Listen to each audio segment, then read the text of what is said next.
Y hablamos de plantas paralizadas y nos referimos al rubro de los aceiteros, porque por estas horas se está debatiendo la ley bases en el Congreso de la Nación, donde incluye una modificación respecto al impuesto de a las ganancias. En este contexto han lanzado una medida de fuerza los trabajadores en rechazo de la misma. Recordar que esta medida de fuerza es por tiempo indeterminado y que va a haber diferentes acampes, sobre todo sobre la Ruta 21. Es un paro por tiempo indeterminado que lanzó la Federación. Nosotros pertenecemos a la Federación como Sindicato de Rosario, el cual acatamos. Este paro se está haciendo en conjunto con el Sindicato de San Lorenzo, con todas las plantas de San Lorenzo, por lo tanto es un paro total de actividades en los puertos, en contra del impuesto a las ganancias, en contra de la ley de la reforma laboral que agrava mucho la situación de los trabajadores y los derechos de los trabajadores. Afecta a que no va a haber embarque de ningún grano, de ninguna materia, de harina, aceites, todo lo que se exporta. Acá estamos en algunas multinacionales, también hay empresas que no son multinacionales, pero también pero esto es mayormente el mercado exportador, agroexportador, el polo agroexportador. Los camiones no ingresan, ya está cortado lo que se llama el cupeo, digamos la cantidad de camiones que entran por día. Lo único que los camiones que ingresaron durante la noche y el día de hoy están adentro y por lo tanto no podemos dejar a los compañeros, inclusive a los camioneros adentro, en medio de un paro por tiempo indeterminado que no sabemos hasta cuándo va a durar. Y estamos en contacto con el presidente de la industria aceitera, Gustavo Idígoras. Gustavo, ¿cómo le va? Buenas noches. Gracias por estar aquí en Telefe Noticias. Buenas noches, ¿qué tal? ¿Cómo están? ¿Cómo afecta, Gustavo, este paro? Bueno, primero, sorpresivamente, hoy a la mañana las asambleas del Sindicato de San Lorenzo, que es donde están los principales puertos de exportación de la Argentina, decidieron esta medida por tiempo determinado. Posteriormente, la Federación de Aceiteros, que cubre todas las plantas aceiteras del país y el resto de los puertos, también decidió adherirse. Es un plano absolutamente ajeno a la actividad empresarial. De hecho, hemos tenido una revisión de paritarias y hoy todos los trabajadores del complejo aceitero de la Argentina están por encima de la inflación del año, con lo cual no tienen ningún inconveniente en ese sentido. Como dijo el sindicato, es un paro de características políticas a los efectos de discutir un tema que se discute en el Congreso. Así que compartimos el debate de que no debería el salario ser aplicable o gravado contra el impuesto a las ganancias, pero no es el mecanismo. El mecanismo es debatir en el Congreso de la Nación, como hicimos nosotros cuando hubo la suba de los derechos de exportación, que fuimos en contra de ese tema en la primera versión de la ley de bases. Ese es el lugar, y ese es el lugar donde deberían ir los referentes del sindicalismo a discutir estos temas y no paralizar una actividad que en definitiva son las empresas que le pagan los mejores salarios de la agroindustria argentina y que lo están poniendo en riesgo de esa manera. ¿Cómo afecta este paro en los próximos días, teniendo en cuenta que estamos en pleno comienzo de la cosecha gruesa?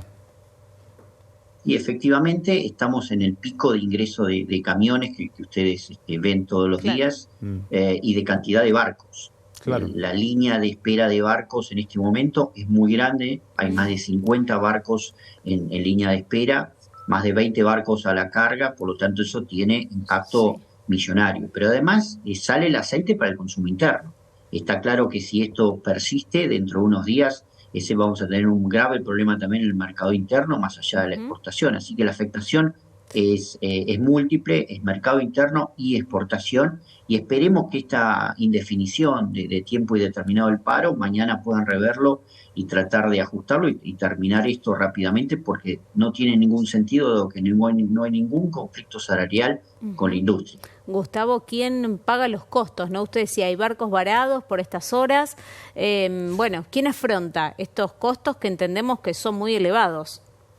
Sí, las mercaderías ya están pagas, por lo cual claramente lo tiene que absorber el exportador en cada uno de estos barcos. Cada uno de estos barcos tiene una demora aproximada de $100.000.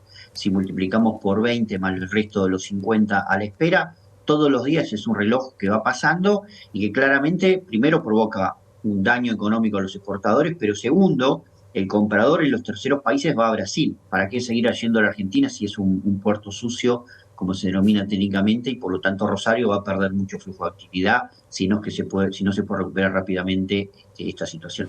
Gustavo, ¿cuánto gana un trabajador promedio de una planta aceitera? Un trabajador que recién empieza sin experiencia alguna, el primer día 1.400.000 pesos.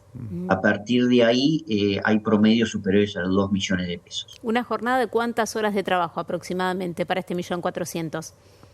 La jornada depende, si estamos en día de semana, son jornadas de 7, 8 horas, si estamos en fin de semana son jornadas más cortas, pero también hay servicios extraordinarios, muchas horas extras. Recordemos que los puertos están activos los 365 días durante el día y la noche, por lo tanto los trabajadores tienen ingresos mucho más elevados que su salario de bolsillo real por la cantidad de horas adicionales que pueden por suerte agregar. Y en esta época del año es el momento típico donde el trabajador aceitero busca hacer la mayor inversión del año porque tiene un mayor ingreso. Bueno, lamentablemente los sindicatos se lo están sacando esa posibilidad. ¿Qué avisora en el futuro inmediato se puede llegar a destrabar? La verdad que hemos hablado con el gobierno nacional y el gobierno provincial, ambos gobiernos bastante preocupados por la situación. No va a haber ningún tipo de conciliación porque claramente esto excede el conflicto meramente entre sindicato y empresas, así que ahora es una decisión unilateral de los sindicatos. Insisto, este tema hay que tratarlo en el Congreso, como hicimos todos nosotros, hay que ir al Congreso a hablar con diputados. Hay muchos diputados de Santa Fe interesados por este tema, me parece que sería lo más oportuno de armar encuentros, pero no dejar trabajar a la gente que realmente tiene la voluntad de hacerlo. Gustavo, le agradecemos mucho por este contacto, ha sido clarísimo y bueno, aguardamos en las próximas horas a ver la posibilidad de esta conciliación obligatoria y bueno, y si puede haber algún acercamiento, que de hecho ustedes tuvieron alguna comunicación con los gremios, alguna reunión. Sí, hoy a la mañana en Rosario tuvimos un encuentro, pero bueno, desafortunadamente no tuvo ningún tipo de eco porque ellos plantearon que esta es una decisión política que no tiene nada que ver con la industria, con las empresas. Gracias, Gustavo.